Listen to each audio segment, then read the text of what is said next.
नमस्कार शेतकरी मित्रांनो, मी किशोर उत्तमचंद जैन, राहणार शिरसाळा येथील शेतकरी आहे. आपल्याकडे आज जलचक्रचे भारत पाटील दादा आपल्याकडे आलेले आहेत.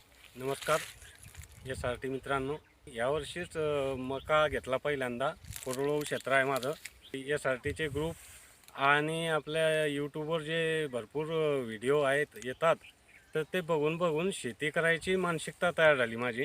आपले किशोरदा जैन शिरसाळा तर यांनाही भेटलो. यांची जी 16 एकर शेती आहे ते त्यांनी पहिल्यांदा सर्व जमीन SRTची केली. त्यांची जी जमीन आहे तर हलकी आहे, तरी हलकी असतानाही चांगल्या पद्धतीने तूर भरलेली आहे.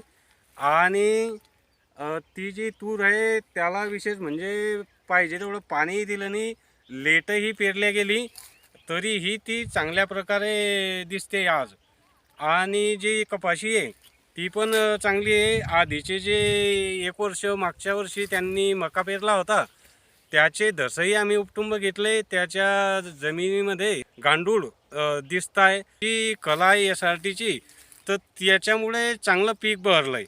त्याच्यामुळे प्रत्येक शेतकऱ्याने हे करावं. हे SRTचं जे गणित आहे हे चांगलं आहे. हे प्रत्येक शेतकऱ्यानं आजच्या जे काळानुसार शेती आपण करतोय तर तिच्यामध्ये मजुराची फार मोठी समस्या आहे आणि खर्चही शेतकऱ्याला जास्त येतो. तिच्यामध्ये आधी जी शेती होती परंपरागत ते बहुतेक शेतकरी बियाणं किंवा नांगरटी घरच्या घरी करत होते. खर्च फार कमी येत होता. घरचेच लोक शेती तयार करत होते व खरणी नांगरणी. परंतु आता काळानुसार यंत्र आले, ट्रॅक्टर आले, त्याचा आपण उपयोग करतोय आणि त्याच्यावर खर्च मोठ्या प्रमाणात होतोय. तर हा जो खर्च आहे SRTमध्ये जवळजवळ 0 होऊन जातो आणि तो खर्च कमी झाल्यामुळे आपल्याला मालही परंपरागत शेतीच्या तुलनेत जास्त होतो उलट, आणि खर्च म्हटलं तर 0. त्याच्यामुळे हे SRT करणं आजच्या काळाची प्रत्येक शेतकऱ्याची गरज आहे. धन्यवाद शेतकरी मित्रांनो.